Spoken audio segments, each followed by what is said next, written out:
I would have loved to have interviewed Aishwarya Rai Bachchan. She was the global ambassador of Hindi cinema. There's certain places that we went where just the hospitality was incredible. And Shah Rukh Khan's house was one of them. For Adi, and I think anyone who's ever worked with him probably can vouch for this, is that he's a filmmaker, and he wants whatever he's involved with in whatever way to be the best it can be. I do remember just the feeling, of interviewing him on that day and just feeling so like, I don't know how else to describe it, but just like charmed in his presence. Hi, Smriti. It's so good to talk to you again. How are you doing? Doing very well, thank you. Of course, you and I have spoken at length before the release of the docu-series, and I do have a question which I'll get to a little later. But today I'm also joined by my colleagues from the Quint who watched the series and would love to talk to you. So I'm going to start with Pratiksha. Thanks, Swati. Hi, Smriti. Hi, Pratiksha. I watched The Romantics. I loved it. Thank you. But I think my favorite part of the docu-series, however, was the fact that you juxtaposed things that were happening in India while they were making these films, right? Mm-hmm. So why take that creative decision? So what we didn't want to do was just 4 hours of highlights, of the most iconic films, with anecdotes. I mean, that's interesting in some ways, but, you always strive for something a little bigger. And I wanted to put this filmography and the story of Yash Chopra and Yash Raj films in a bigger context, in terms of how those films were influenced, and not just their films, but Hindi films were influenced by what was happening, socially, culturally, historically, in the zeitgeist, but also how the films can impact the zeitgeist themselves, and you kind of see that especially in the 90s, where the films really shifted culture too. Creativity doesn't exist in a vacuum.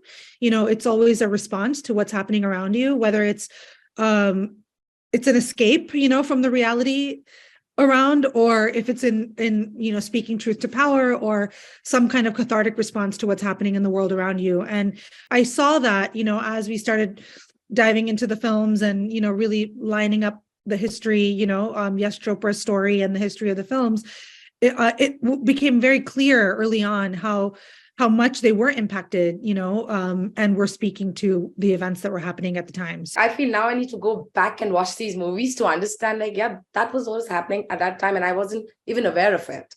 Meghnad, would you like to take the next one?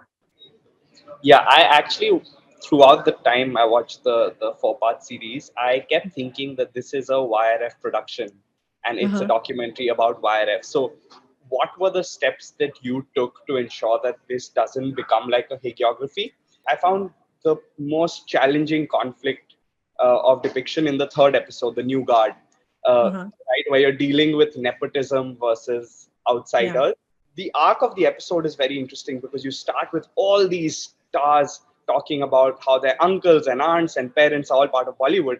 But by the time you come to the end of the episode, you see folks like Ranveer Singh and Anushka Sharma come in, and they're all outsiders. So thereby the episode becomes a sort of, in my opinion at least, a justification of a YRF's position, or an industry insider, or a Nepo family's position on the issue. So what kind of conflicts did you have editorially, creatively, while taking those calls as to how this should be portrayed, keeping in mind that you're doing the documentary for a YRF? Yeah. Well, I think one thing, that this is a little in the weeds, of documentary filmmaking, but I think one thing to be, aware of, since you brought up the question, is that sort of credits and things work differently in documentary than they do in fiction. Yash Raj Films was very gracious to provide me with all of the ability to use all of the films and the music, and the access to all of the archives. But the idea was generated by me. I pitched them the idea and approached them with this idea. And I had complete creative control, and I mean that sincerely. Now, of course, my intention was not to make an expose. It wasn't intended, and it also, for me as a storyteller, I feel like the best stories are when you tell a universal story through a specific lens. And so early on, even before I approached YRF, I had wanted to tell the story through the lens of Yash Chopra and his his career and his filmography, because one, he's had one of the longest careers of any of the filmmakers, and he was relevant, until, even through till the end of his career with his last film. I pitched them on the idea and said, I'm interested in doing the series. I want it to be really sweeping and, encompassing, of Yash Chopra, who's one of my favorite filmmakers, his legacy and the impact of his work. So will you concede to allow me to use the films and give me access, to any behind the scenes material that you have? And they agreed to that. And it was, very clear from the beginning that there wasn't going to be any creative control coming, from the studio to me. And that was, not something that they ever asked for. It wasn't something I had to negotiate. It was clear, that I'm making this project. I require some help, in terms of access to materials and things like that. And they granted me that. As the project evolved, it became more than just the story of a filmmaker's career and then how that fit, in history. I found the story of the family very interesting, and so over time, I was having conversations with Aditya and with Uday and, with Pam Chopra and other people who are connected with the family and who have been a part of this journey for many years. And it just felt like a richer story. Getting Aditya to agree to an interview was its own, thing, which I've talked about extensively. But once, he agreed, and any of them, anyone from the family agreed to be interviewed, there was no sort of mandate of like, okay, we can talk about this, you cannot talk about this, nothing like that at all. As far as, your question about nepotism and that third episode, that's a big conversation in the industry, and for good reason. And it just felt wrong to me as a filmmaker to leave that unaddressed, especially given the family, that this is now becoming a family story, and, that's inherently part of that story. But I also think that nepotism, as an idea, has existed since the beginning of time in every industry, in every corner of the world. It's not something that's going to change, on its own anytime soon. So we might as well talk about it, acknowledge the privileges that come to some. I include myself in this. My father was a filmmaker. I've had many advantages in my career that have brought me to this point. But I think it's important to also acknowledge the responsibility that those who have had many advantages have. I saw that story, in Yash Raj films, in terms of, you have, certainly somebody who has had many advantages because of who his father was, but who also, I think no one can deny, has taken those advantages and compounded them, in a pretty profound way, but who also, has done, at least something to open up opportunities for others, and, that was an important story to tell. And I think it's a vital part of the story of the Chopra family and of Yash Raj films. Thanks, Smriti. Phelan, would you like to go next? Yeah, my question to you is, it must have been excruciating to condense like the amount of interviews that you did and the amount of footage that you could access that into 4 episodes. It must have been like a painstaking task.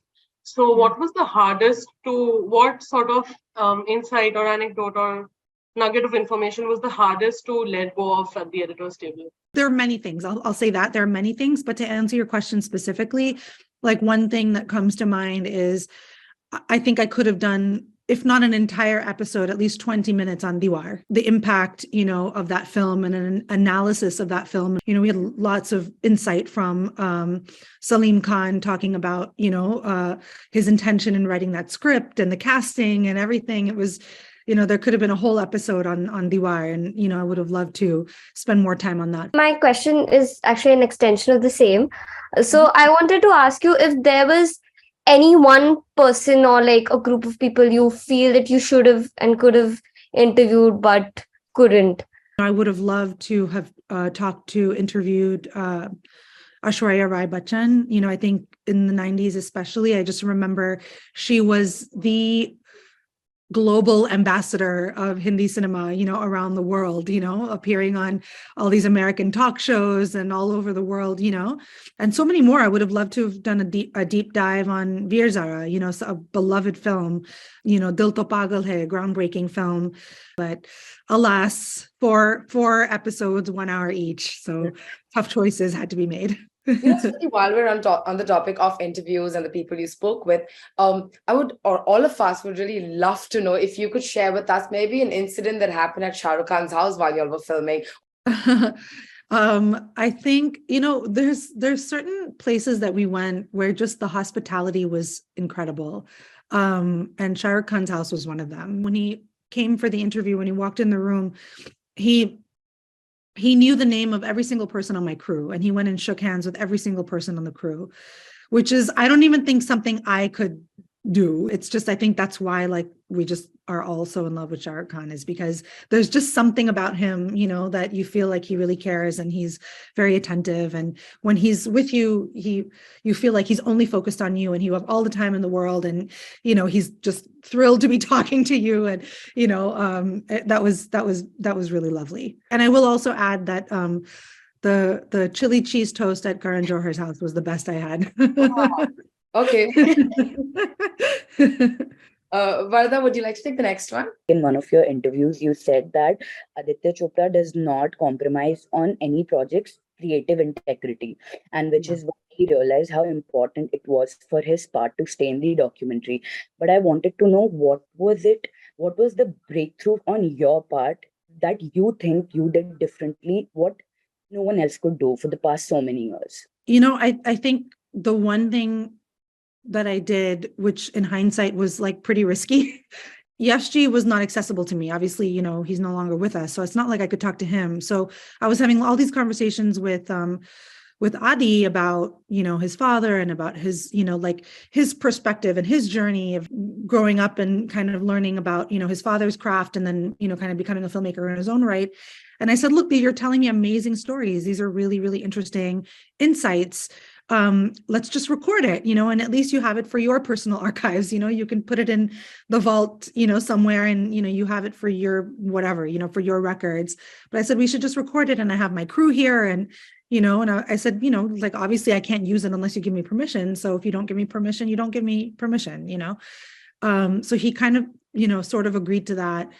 And then I just started editing that interview into the series. I thought if I could just show him, rather than try to convince him, that might give me the shot. For Adi, and I think anyone who's ever worked with him probably can vouch for this, is that he's a filmmaker, and he wants whatever he's involved with in whatever way to be the best it can be. And if I could show him that his participation was going to take this whole series over the top, then maybe he would agree. And that's ultimately what happened.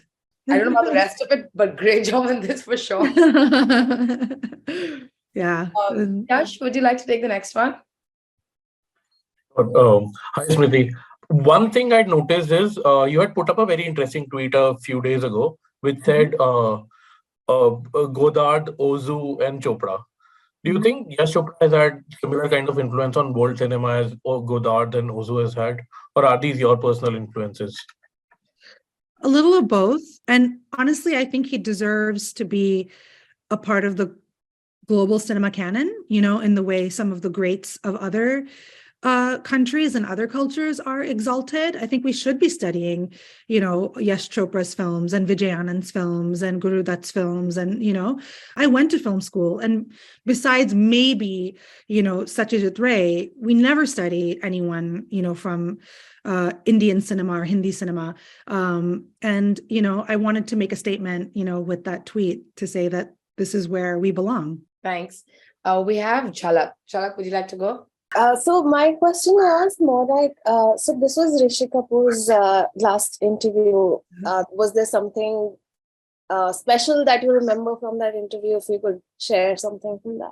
I don't remember per se any specific bite or anecdote or anything off the top of my head, but I do remember just the feeling, of interviewing him on that day, and just feeling so like, I don't know how else to describe it, but just like charmed in his presence, I don't know, like I feel so lucky because I feel like I kind of got him at his best, especially at a time where, I didn't even realize how sick he was at the time, but he was, obviously very ill.